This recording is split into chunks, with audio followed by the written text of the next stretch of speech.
क्या आपने कभी सोचा है, कुछ लोग सिर्फ एक आइडिया से दुनिया बदल देते हैं और बाकी लोग उन्हीं आइडियाज के बारे में सोचते रहते हैं लेकिन कुछ कर नहीं पाते। कभी कभी हमें लगता है क्रिएटिविटी एक टैलेंट है, जन्म से मिलता है। कुछ लोग लकी होते हैं, उनके अंदर एक जादुई स्पार्क होती है। पर सच क्या है? क्रिएटिविटी वो चीज है जो जीवन के अंदर हर रोज पैदा होती है। अंधकार, असफलता, रिजेक्शन, लोगों की नजरों से दूर, सोच के एक अलग स्तर पर। रॉड जटकिंस कहते हैं, क्रिएटिव लोग इसलिए अलग नहीं होते कि वो दूसरों से ज्यादा जानते हैं, वो इसलिए अलग होते हैं क्योंकि वो अलग तरह से सोचते हैं। और अगर मैं आपसे कहूं कि इस दुनिया का हर महान काम पहले एक अजीब, बुझा हुआ, रिजेक्ट हुआ, इम्पॉसिबल आइडिया था। टेलीफोन एक जोक था। एयरप्लेन कहां गया? मानव कभी उड़ नहीं सकता। कंप्यूटर कहां गया? दुनिया में सिर्फ 5 लोगों को इसकी जरूरत होगी। और जब भी किसी ने इतिहास बदलने की कोशिश की, दुनिया ने कहा दिस वोंट वर्क। लेकिन सच्चाई, दुनिया 2 तरह के लोगों से बनी है। 1, वे जो सोचते हैं और रुक जाते हैं। 2, वे जो सोचते हैं, गिरते हैं और फिर खड़े होते हैं। क्रिएटिव सोच का सबसे बड़ा रहस्य है, आपको कोई वैलिडेट करे ये जरूरी नहीं है। दुनिया समझे या ना समझे ये जरूरी नहीं है। जरूरी बस ये है कि आप खुद अपनी आवाज सुने। आज की कहानी एक किताब की कहानी नहीं है, ये एक जीवन का मार्ग है, एक तरीका है दुनिया को देखने का। और शायद आपको ये एहसास दिलाए कि क्रिएटिव होना सिर्फ स्किल नहीं, एक साइकोलॉजी है। सवाल है, क्या आप बाकी सबकी तरह सोचते रहना चाहते हैं या फिर अलग देखने की हिम्मत रखते हैं?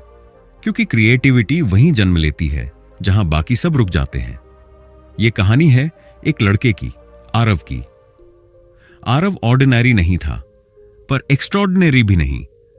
वो बस भीड़ में एक और चेहरा था, शहर के लाखों लोगों की तरह, उनके जैसा ही रूटीन, उनके जैसी ही थकान। हर दिन वही मोनोटनी, वही मॉर्निंग अलार्म, वही हेस्ट, वही ट्रैफिक की भीड़। वो उठता, ब्रश करता, मिरर में खुद को देखता और पूछता, क्या मैं सच में जी रहा हूं या बस सर्वाइविंग कर रहा हूं? उसका जीवन एक आदत बन चुका था। वही कॉफी मशीन का बटन, वही ऑफिस डेस्क, वही बॉस की डेडलाइंस, वही स्क्रीन्स, वही फाइल्स और वही आइडेंटिटी, एम्प्लॉय। और जब दिन खत्म होता तो उसका ब्रेन थका हुआ नहीं, खाली महसूस करता, जैसे कुछ मिसिंग था, जैसे कुछ अंदर अधूरा रह गया था, एक खालीपन जिसे वो शब्दों में नहीं बता पाता था। उसका मन बार बार वही सवाल पूछता, क्या मैं अपने पोटेंशियल को वेस्ट कर रहा हूं? हर रात वो बैल्कनी में बैठता, ठंडी हवा उसके चेहरे को छूती, शहर की लाइट्स एक चमकदार इल्यूजन की तरह लगती और आसमान में तारे दूर से चमकते, जैसे दुनिया उसे याद दिला रही हो कि कहीं ना कहीं कुछ और भी है, कुछ बड़ा, कुछ मीनिंगफुल। लेकिन वो खुद को समझा लेता, ये सिर्फ ओवर थिंकिंग है। फिर भी एक बात उसे चैन नहीं लेने देती थी। उसके अंदर एक आग जलती थी, कुछ अलग करने की इच्छा, कुछ क्रिएट करने की भूख। लेकिन उसकी सबसे बड़ी समस्या थी, उसे पता ही नहीं था कि शुरुआत कहां से करे। एक रात वो बैल्कनी में ऐसा बैठा था मानो उसकी सोल को कोई जवाब चाहिए। हवा में हल्की ठंड थी, शहर की आवाजें धीमी पड़ रही थीं और उसके दिमाग में एक ही सवाल घूम रहा था, अगर मैंने अपनी क्रिएटिविटी खो दी है तो क्या? यह सवाल डरावना था। क्रिएटिविटी उसके लिए हमेशा एक पॉसिबिलिटी थी, लेकिन पॉसिबिलिटी अगर स्थिर हो जाए तो वो खिड़की बंद हो जाती है। तभी अचानक उसका दोस्त कबीर आया और उसकी तरफ एक किताब फेंकी, the art of creative thinking. किताब उसके हाथों में वैसे ही गिरी जैसे किसी ने उसे खुद भेजा हो, जैसे किसी इनविजिबल फोर्स ने कहा हो, यही रास्ता है। कबीर ने हंसते हुए कहा, पढ़ो इसे, यह तुम्हें बताएगी कि क्रिएटिविटी कुछ खोने वाली चीज नहीं बल्कि पाने वाली है। दुनिया बदलने के लिए पहले अपने दिमाग की खिड़कियां खोलो। आरव ने किताब को उठाया, लेकिन पढ़ना उसी रात शुरू किया, क्योंकि उसके मन ने कहा, यह बुक शायद आंसर हो जिसका मैं इंतजार कर रहा हूं। किताब का पहला सेंटेंस ही उसे हिला गया, creativity starts when the world says stop. यह लाइन उसके दिमाग में एक एक्सप्लोजन की तरह थी। जैसे किसी ने उसके भीतर अंधेरे कमरे में एक लाइट ऑन कर दी हो। उसने आगे पढ़ा वैन गॉग की कहानी। दुनिया का सबसे रिजेक्ट किया हुआ आर्टिस्ट। कोई उसकी पेंटिंग नहीं खरीदता था। लोग उसे पागल कहते थे, उसे असफल कहते थे। सोसाइटी ने उसे एक्सेप्ट नहीं किया। लेकिन उसने पेंटिंग करना नहीं छोड़ा, क्योंकि वो दुनिया को दिखाने के लिए नहीं, खुद के लिए पेंट करता था। उसने कहा था, I paint because I want to. Aarav उस सेंटेंस पर रुक गया। क्या सच में क्रिएटिविटी वहां शुरू होती है जहां हम दूसरों के रूल्स नहीं, अपने रूल्स फॉलो करते हैं? उसके दिमाग में अचानक एक क्लैरिटी आई। शायद क्रिएटिविटी कभी मरी ही नहीं थी। शायद वो इंतजार कर रही थी उसके परमिशन का। रॉड जडकिंस लिखते हैं, क्रिएटिव लोग समस्या से भागते नहीं, वे उसे नई नजर से देखते हैं।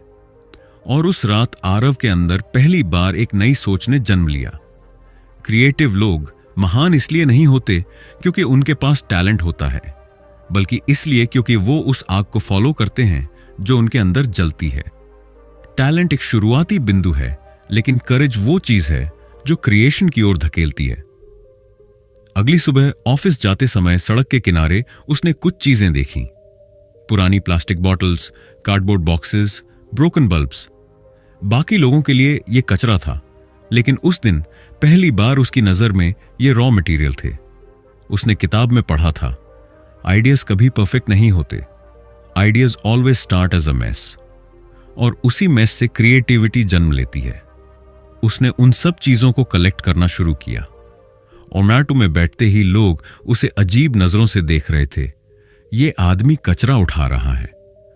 लेकिन आरव को कोई फर्क नहीं पड़ा। वो पहली बार किसी और की नजर से नहीं, खुद की सोच से काम कर रहा था। उस शाम उसने अपने कमरे में उन चीजों को स्प्रेड किया और क्रिएट करना शुरू किया।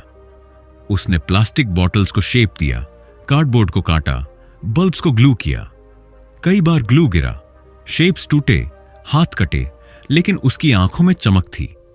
क्रिएटिविटी कभी इजी नहीं होती, वो केओस से जन्म लेती है। और आखिर में जो आर्ट पीस बना वो एक ह्यूमन ब्रेन जैसा था। उस पर लिखा था, द ब्रेन नेवर स्लीप्स, क्योंकि उसकी क्रिएटिविटी भी नहीं सोई थी, वो बस सप्रेस थी। अगले दिन उसने उस आर्ट पीस को लोकल एग्जीबिशन में लगा दिया। लोग आए, देखने लगे। कुछ हंसे, ये आर्ट है। कुछ ने कहा, बच्चों का काम लगता है। कुछ ने कहा, ये तो कचरा है। और हर क्रिटिसिज्म उसके दिल पर चुभता, लेकिन वो किताब की एक लाइन याद कर रहा था, क्रिएटिव लोग दुनिया की सोच को अपने डेफिनेशन से डिफाइन करते हैं। वे दूसरों की नजर से नहीं, अपनी नजर से देखते हैं। और फिर एक व्यक्ति उस आर्ट के सामने रुक गया। उसने उसे ऑब्जर्व किया, उसका एक्सप्रेशन बदला और उसने धीरे से कहा, यह अलग है। और वो दो वर्ड्स ही आरव के लिए एक्सप्लोजन बन गए। उसके अंदर एक स्पार्क जली। शायद क्रिएटिविटी को 1000 लोगों की अप्रूवल की जरूरत नहीं होती। कभी कभी एक कॉम्प्लीमेंट ही ट्रांसफॉर्मेशन शुरू कर देता है। उस रात वो फिर बैल्कनी में बैठा था, लेकिन इस बार सवाल नहीं, जवाब थे। उसने महसूस किया, क्रिएटिविटी एक आइडिया नहीं, एक जर्नी है। क्रिएटिविटी टैलेंट से नहीं, बिलीफ से जीतती है। क्रिएटिविटी सिर्फ इमेजिनेशन नहीं, इमेजिनेशन को दुनिया के सामने रखने की हिम्मत है। क्रिएटिविटी वर्ल्ड को बदलने से पहले अंदर की थिंकिंग बदलती है। क्रिएटिविटी दुनिया से अलग दिखने की नहीं, खुद से मिलने की यात्रा है। समय बीतता गया और आरव ने और क्रिएशंस बनाई। हर नया आर्ट पीस सोसाइटी के रूल्स को चैलेंज करता था। हर बार लोग पहले हंसते, फिर सोचते, फिर समझते। क्रिएटिविटी हमेशा पहले रिडिक्यूल होती है, फिर रेजिस्ट होती है और अंत में एक्सेप्टेड होती है। एक दिन उसे शहर के सबसे बड़े आर्ट एग्जीबिशन में इनवाइट किया गया। वही प्लास्टिक बॉटल्स, वही कार्डबोर्ड, वही बल्ब्स, वही पीसेस जो पहले कचरा कहे गए थे, अब सेंटर स्टेज पर थे। लोग फोटो ले रहे थे, मीडिया कवरेज कर रही थी, लोग उसके आर्ट के मीनिंग पर डिस्कशंस कर रहे थे। लेकिन सबसे बड़ा बदलाव ये नहीं था कि दुनिया बदल गई थी। सबसे बड़ा बदलाव यह था कि आरव बदल गया था। वो अब ऑर्डिनरी एम्प्लॉय नहीं था। वह अब सिर्फ सरवाइव नहीं कर रहा था, वो जी रहा था, क्रिएट कर रहा था, दुनिया को अपनी नजर से दिखा रहा था। और एग्जीबिशन हॉल के बीच खड़े होकर उसे वो पहली रात याद आई, वो बैल्कनी, वो सवाल, वो किताब, वो line, creativity starts when the world से स्टॉप। और उसने खुद से कहा, दुनिया ने रोका था लेकिन मैंने शुरू किया। और आज उसकी कहानी किसी और के लिए स्पार्क थी। शायद कोई और बैल्कनी में बैठे सोच रहा हो, क्या मेरी क्रिएटिविटी खत्म हो गई है? और उसके अंदर वो वॉइस उठे, नो, क्रिएटिविटी कभी खत्म नहीं होती। क्रिएटिविटी बस परमिशन मांगती है। क्रिएटिविटी को सिर्फ एक चीज चाहिए होती है, दुनिया की नहीं, सेल्फ बिलीफ की। और अंत में आरव ने एक बात समझी, दुनिया क्रिएटिव लोगों को इसीलिए याद रखती है क्योंकि वे दुनिया के रूल नहीं फॉलो करते, वे अपने रूल्स बनाते हैं। क्रिएटिविटी दूसरों की नजर में सही होने की नहीं, खुद की नजर में सच होने की यात्रा है। क्रिएटिविटी शुरू होती है जब हम अपना खुद का रास्ता चुनते हैं, चाहे वो कितना भी अजीब, असामान्य या डिफिकल्ट क्यों ना हो। क्योंकि दुनिया बदलने का पहला कदम होता है डिफरेंट सोचना, और सेकंड स्टेप होता है उस सोच को दुनिया के सामने रखना, चाहे लोग कुछ भी कहें। कहानी खत्म नहीं हुई थी। क्रिएटिविटी की कहानी कभी खत्म नहीं होती, क्योंकि क्रिएटिविटी किसी एक व्यक्ति की नहीं, हर इंसान की जिंदगी में छुपी है। फर्क बस इतना है, किसी ने उसे जगाया, किसी ने उसे दबाया, किसी ने उसे फॉलो किया, किसी ने उसे इग्नोर किया। लेकिन चाहे दुनिया कुछ भी कहे, क्रिएटिविटी हमेशा वहीं रहती है, बस हमें उसे जगाना होता है। और जब क्रिएटिविटी जागती है तो दुनिया बदल जाती है।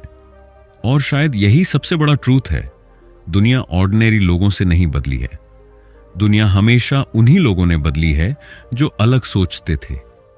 वो लोग जो दुनिया की तरह इसलिए नहीं सोचे क्योंकि दुनिया ऐसा कहती है, बल्कि इसलिए सोचे क्योंकि उनका दिल ऐसा कहता था। और शायद कहानी का असली सवाल यही है, क्या आप अलग सोचने की हिम्मत रखते हैं? किताब को डिटेल्स में समझने के लिए हम इस किताब को 5 चैप्टर्स में डिस्कस करने जा रहे हैं। तो चलिए शुरू करते हैं। चैप्टर 1, अलग सोचो क्योंकि बाकी सब एक जैसा सोचते हैं। दुनिया हमेशा एक सेफ जगह रही है। लोग वही करते हैं जो दूसरों को करते हुए देखते हैं। जैसे एक इनविजिबल लाइन होती है जिसके बाहर कदम रखना हम डेंजरस समझते हैं। हम सोचते हैं कि सेफ जगह पर रहना ही समझदारी है, क्योंकि उसी से हमें अप्रूवल मिलती है, कंफर्ट मिलता है और रिजेक्शन का डर नहीं होता। लेकिन रॉड जडकिंस कहते हैं, क्रिएटिविटी उस सेफ जोन में कभी पैदा ही नहीं होती। क्रिएटिविटी उन रास्तों पर मिलती है जहां कोई जाता ही नहीं, जहां सर्टेनिटी नहीं, बस पॉसिबिलिटीज होती हैं। यह चैप्टर हमें बताता है कि क्रिएटिव लोग और बाकी लोग में फर्क टैलेंट का नहीं, सोच का है। एक एवरेज माइंड प्रॉब्लम देखकर डर जाता है, लेकिन क्रिएटिव माइंड उसी प्रॉब्लम में खेल ढूंढता है। वही जगह जहां दुनिया रुक जाती है, क्रिएटिव माइंड वहां से शुरुआत करता है। सोचिए, दुनिया का हर इनोवेशन कैसे हुआ? Light bulb, airplane, internet, art, music, ये सब इसलिए नहीं बने कि किसी ने रूल्स फॉलो किए। ये इसलिए बने क्योंकि किसी ने सबसे पहले यह सोचा, क्या यह कोई और तरह से किया जा सकता है? क्या कोई दूसरा रास्ता हो सकता है? यही सवाल क्रिएटिविटी की जड़ है। जब हम रूल्स तोड़ते हैं, सीमाओं को चुनौती देते हैं और दुनिया को अपनी नजर से देखना शुरू करते हैं, वहीं क्रिएटिविटी जन्म लेती है। रॉड कहते हैं, क्रिएटिविटी का पहला दुश्मन कंफर्ट है। कंफर्ट हमें वहीं रोक कर रखता है जहां बाकी सब खड़े हैं। कंफर्ट जोन में जिंदगी आसान लगती है, लेकिन वहीं हमारी इमेजिनेशन मरने लगती है। और यही रीजन है कि सेफ रहना ही असली फेलियर है, क्योंकि सेफ जोन में हम कभी नए एक्सपेरिमेंट नहीं करते। कुछ अलग सोचने या करने की हिम्मत वहीं खत्म हो जाती है। तो जब कोई चैलेंज या प्रॉब्लम आए, तो उससे भागने की जगह एक सवाल पूछना जरूरी है, क्या इसे किसी बिल्कुल अलग तरीके से किया जा सकता है? जैसे एक बच्चा चीजों को क्यूरियोसिटी से देखता है। क्रिएटिव लोग रूटीन से निकलकर नई डायरेक्शन में सोचते हैं, और यह सोच किसी बड़े फॉर्मूला से नहीं आती। ये आती है जब हम दुनिया की नकल करना छोड़ देते हैं और अपनी नजर से दुनिया को देखने लगते हैं, यही इस चैप्टर का सबसे बड़ा सच है। क्रिएटिविटी कभी भी इस बात से शुरू नहीं होती कि हम क्या जानते हैं। क्रिएटिविटी शुरू होती है इस सवाल से, क्या यह किसी और तरह से हो सकता है? चैप्टर 2, असफल होना पड़ता है ताकि खेल शुरू हो। हम सोचते हैं कि असफलता हमें रोकने के लिए आती है, लेकिन रॉड जडकिंस कहते हैं असफलता असली शुरुआत है। दुनिया के सबसे क्रिएटिव लोग इसलिए नहीं सफल हुए क्योंकि उन्होंने सही रास्ता ढूंढ लिया था, बल्कि इसलिए क्योंकि उन्होंने बार बार गलत रास्तों को एक्सप्लोर किया। क्रिएटिविटी कोई स्ट्रेट रोड नहीं है। क्रिएटिविटी एक खेल की तरह है। कभी जीतते हैं, अक्सर हारते हैं, लेकिन खेल तभी शुरू होता है जब हम गिरने के लिए तैयार होते हैं। Steve Jobs, Edison, Van Gogh, Picasso, इन सभी ने रिजेक्शन देखा। किसी ने उन्हें जीनियस नहीं कहा, किसी ने अपलॉज नहीं दिया, दुनिया ने दरवाजा बंद किया। लेकिन तब उन्होंने अपने लिए रास्ता खोला, तभी क्रिएटिविटी ने शेप लिया। असफलता ने उन्हें डिफाइन नहीं किया बल्कि ढाल दिया। रॉड लिखते हैं कि क्रिएटिव माइंड की सबसे बड़ी ताकत यह नहीं कि वह परफेक्ट है, बल्कि यह कि वह प्रेजेंट है। वो कोशिश करता है, गिरता है, फिर उठता है, फिर कोशिश करता है। वो दुनिया को प्रूव करने नहीं निकलता, वो खुद को डिस्कवर करने निकलता है। असफलता हमें तोड़ने नहीं आती, असफलता हमें शेप देने आती है। लेकिन हमें बचपन से यही सिखाया गया कि गलती शर्म की बात है। पर क्रिएटिव लोग गलती की डेफिनेशन बदल देते हैं। उनके लिए गलती कोई खतरा नहीं, बल्कि एक साइन होती है कि हम कुछ नया कोशिश कर रहे हैं।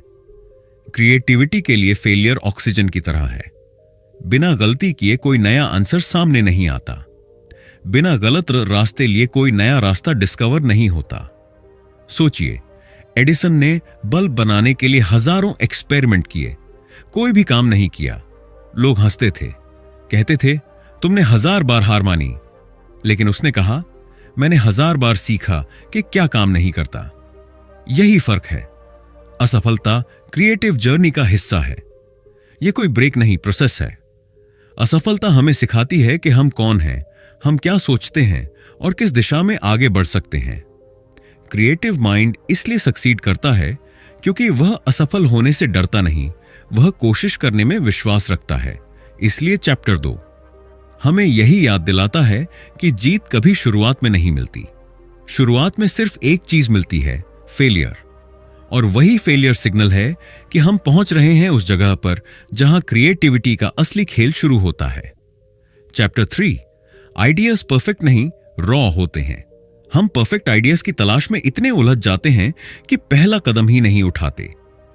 हमें लगता है कि एक दिन माइंड में वो चमकदार आइडिया आएगा जो दुनिया बदल देगा। मगर सच ये है कि कभी भी कोई आइडिया परफेक्ट होकर शुरू नहीं होता। हर बड़ी चीज एक कच्चे बीज की तरह शुरू होती है, कमजोर, अधूरा और मेसी। रॉड जडकिंस कहते हैं कि परफेक्शन क्रिएटिविटी की सबसे बड़ी एनिमी है, क्योंकि जब आप किसी चीज को परफेक्ट बनाने में फंस जाते हैं तो आप शुरुआत ही नहीं कर पाते। क्रिएटिविटी तब जन्म लेती है जब आप इम्परफेक्ट आइडियाज को एक्सप्लोर करते हो, जब आप उन्हें शेप देते हो, जब आप उन्हें गलतियां करने देते हो। सोचो, एप्पल आज जितनी परफेक्ट दिखती है वो शुरू में सिर्फ एक रॉ कॉन्सेप्ट था। स्टीव जॉब्स गैराज में बैठे वायर, सर्किट और एक विजन से खेल रहे थे। वहां कोई 100% सर्टेनिटी नहीं थी। गूगल दुनिया की सबसे सिंपल और पावरफुल सर्च कंपनी है, लेकिन उसका पहला वर्जन इतना बेसिक था कि लोग हंसते थे। एयरबीएनबी एक ऐसा आइडिया जिसमें लोग अपने घर में स्ट्रेंजर्स को रहने देने की बात करते थे, उसके बारे में इन्वेस्टर्स ने कहा था यह सबसे बेवकूफी भरा बिजनेस प्लान है। पर आज वो $1 बिलियन कंपनी है। क्यों? क्योंकि फाउंडर्स ने परफेक्ट आइडिया का इंतजार नहीं किया, उन्होंने इम्परफेक्ट आइडिया से शुरुआत की।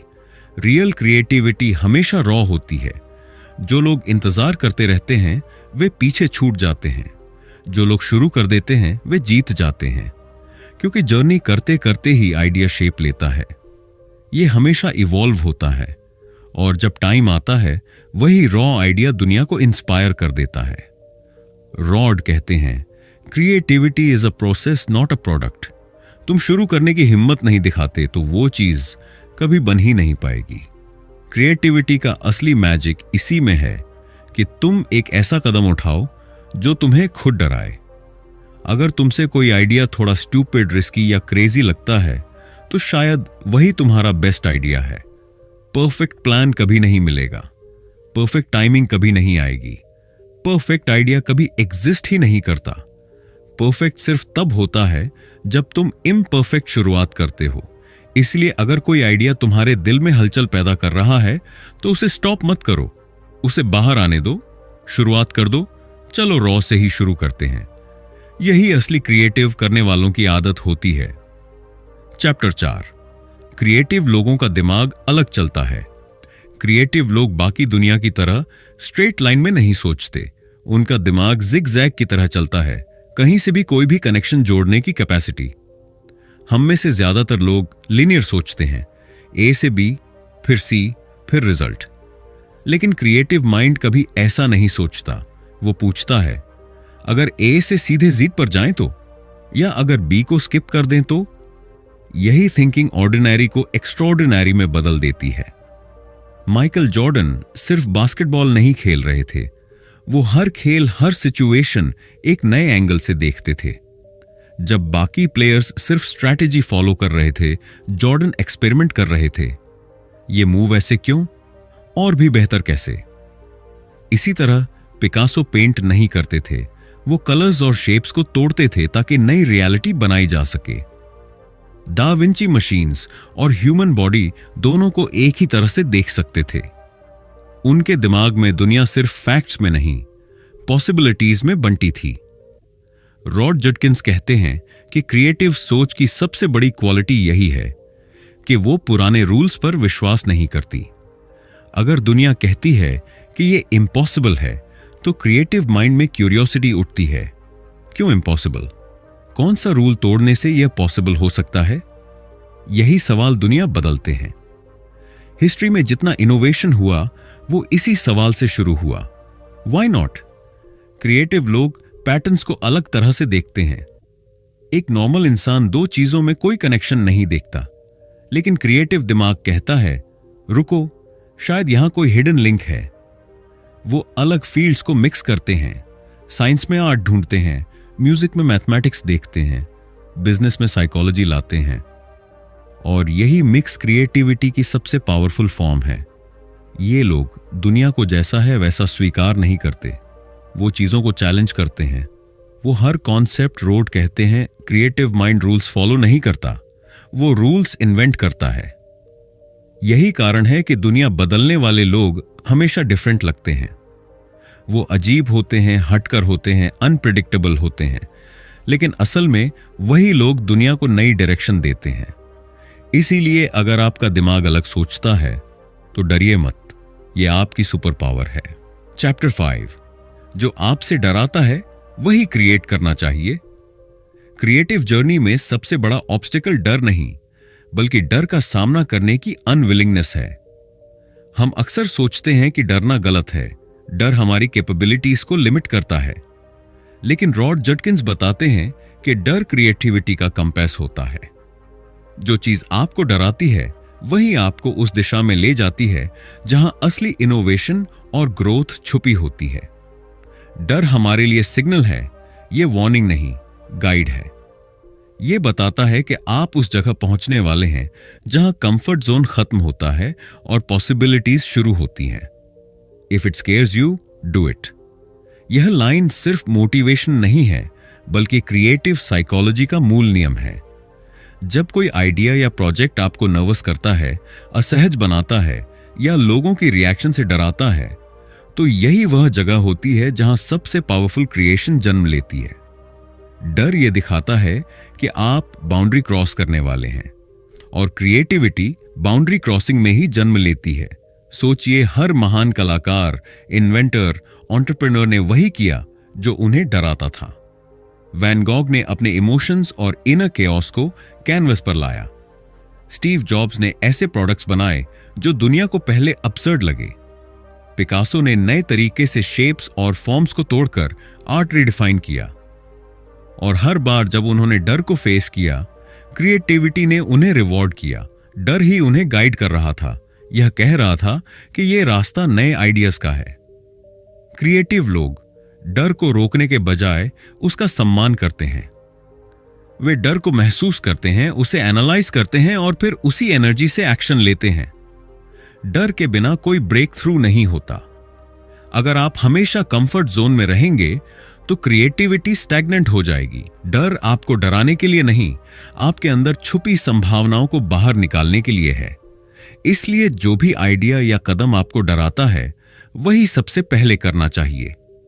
जब आप डर को फॉलो करेंगे तो आप अपनी लिमिटेशंस को चैलेंज कर रहे होंगे, आप अपनी सोच की बाउंड्रीज को स्ट्रेच कर रहे होंगे। और यही वह जगह है जहां असली क्रिएशन शुरू होती है, जहां इमेजिनेशन टेंजिबल बनती है और ऑर्डिनरी काम एक्स्ट्रॉर्डिनरी में बदल जाता है। क्रिएटिव पाथ में डर केवल सिग्नल है, ऑब्स्टिकल नहीं। यही डर आपको बताता है कि आप सही दिशा में हैं। यही डर आपको असली सेल्फ एक्सप्रेशन तक ले जाता है। और यही डर वह टीचर है जो बताता है कि आप सिर्फ ऑब्जर्वर नहीं, क्रिएटर बन सकते हैं। चैप्टर 6, दुनिया का सबसे बड़ा रूल, कोई रूल नहीं। क्रिएटिव थिंकिंग का सबसे बड़ा सीक्रेट यह है कि दुनिया में कोई अल्टीमेट रूल नहीं होता। जो भी हमें लगता है कि फिक्स्ड है, वो सिर्फ समाज ने बनाया है। रॉड जटकिंस कहते हैं कि असली आर्ट और असली इनोवेशन उसी जगह जन्म लेती है जहां लोग रूल्स फॉलो करना छोड़ देते हैं और अपनी लॉजिक, अपनी इमेजिनेशन, अपनी क्यूरियोसिटी के हिसाब से सोचते हैं। दुनिया को ब्रेक करना, बाउंड्रीज को चैलेंज करना, यही असली क्रिएटिव एक्ट है। सोचिए, जब कोई पेंटर कैनवस पर कुछ नया ट्राई करता है, उसे सोसाइटी के पुराने स्टैंडर्ड्स की परवाह नहीं होती। जब कोई म्यूजिशियन नया इंस्ट्रूमेंट बजाता है, उसे लोगों की एक्सपेक्टेशन की चिंता नहीं होती। जब कोई एंटरप्रेन्योर नया बिजनेस मॉडल लाता है, उसे क्रिटिक्स की हंसी से डर नहीं लगता। यही कारण है कि रियल क्रिएटर्स हमेशा रूल ब्रेकर्स होते हैं। उनके लिए रूल्स लिमिटेशंस नहीं, सिर्फ गाइड पोस्ट्स हैं जिन्हें वे इग्नोर या मॉडिफाई कर सकते हैं। रूल ब्रेकिंग का मतलब लॉलेसनेस नहीं, बल्कि इमेजिनेशन को फ्री करना है। जब हम अपनी सोच को कन्फाइंड बॉक्स में रखते हैं, क्रिएटिविटी वहीं रुक जाती है। लेकिन जैसे ही हम उन बॉन्डेज को तोड़ते हैं, हमारी माइंड की पावर एक्सप्लोड होती है। रॉड कहते हैं कि क्रिएटिविटी का मतलब है नए नियम बनाना।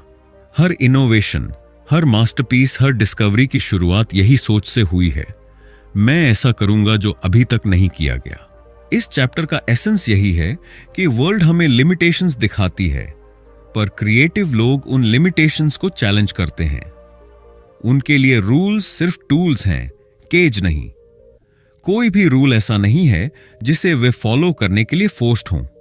जब आप अपने रूल्स खुद बनाते हैं, तो आप अपने पाथ के मास्टर बन जाते हैं। यही आर्ट की डेफिनेशन है, दुनिया के नजरिए से नहीं, अपने नजरिए से क्रिएट करना। यही वजह है कि हिस्ट्री के सबसे महान थिंकर्स और मेकर्स हमेशा अनकन्वेंशनल थे। दा विंची ने एनाटॉमी और मशीन्स को एक साथ देखा। टेस्ला ने फिजिक्स के नियमों की बाउंड्रीज को पुश किया। पिकासो ने फॉर्म्स और पर्सपेक्टिव के ओल्ड रूल्स तोड़े और उनकी क्रिएटिविटी ने वर्ल्ड बदल दिया।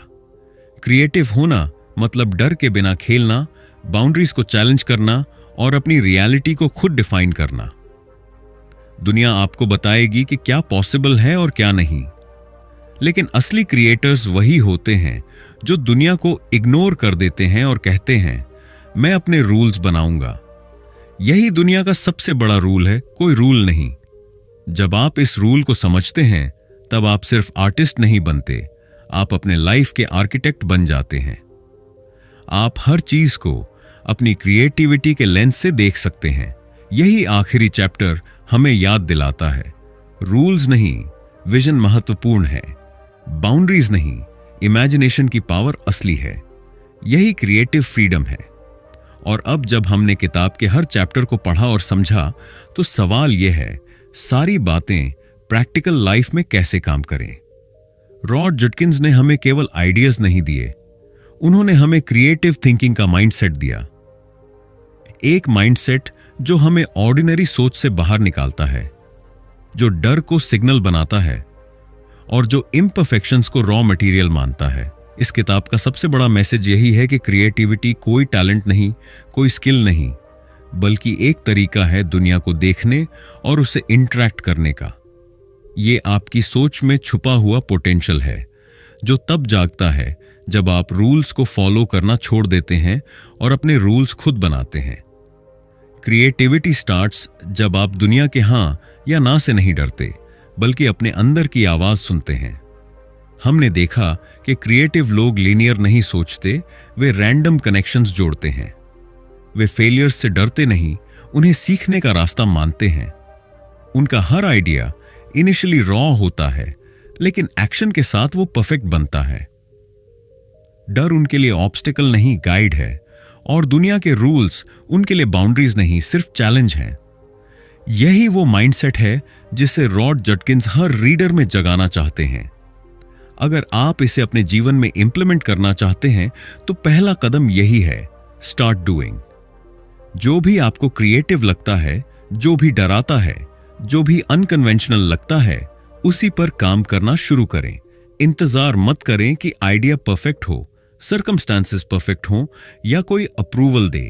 क्रिएटिव थिंकिंग वही है जो एक्शन के साथ साथ इवॉल्व होती है। याद रखिए, क्रिएटिविटी केवल आर्ट, डिजाइन या इन्वेंशन में नहीं है। क्रिएटिविटी हर जगह है, बिजनेस में, राइटिंग में, प्रॉब्लम सॉल्विंग में या डेली लाइफ के छोटे छोटे चैलेंजेस में।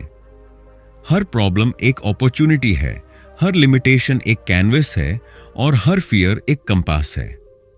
आप अपने माइंड की नजर से दुनिया को देखेंगे तो आपके पास आइडियाज की कोई लिमिट नहीं होगी।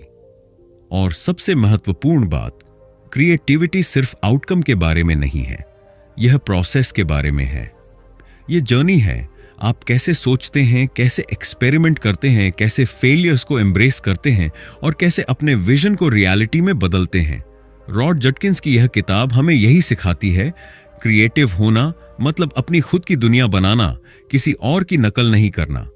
तो इस किताब को पढ़कर यही टेक अवे है, अपने आइडियाज पर विश्वास रखो, फेलियर्स से मत डरो, रॉ आइडियाज को एक्सप्लोर करो, डर का सामना करो और अपनी रियलिटी खुद डिफाइन करो। यही असली क्रिएटिव थिंकिंग है। और जब आप इसे प्रैक्टिस में लाएंगे तो आप सिर्फ नया कुछ नहीं बनाएंगे, आप अपनी जिंदगी की एनर्जी और पर्सपेक्टिव को ट्रांसफॉर्म करेंगे। अगर आपको यह वीडियो पसंद आया तो इसे लाइक और शेयर करें। कमेंट में बताइए कि आप कौन सा चैप्टर सबसे ज्यादा इंपैक्टफुल लगा। और चैनल को सब्सक्राइब करें, क्योंकि ऑडियो बुक्स आर्क पर हम सिर्फ किताबें नहीं सुनते, हम सोच बदलते हैं।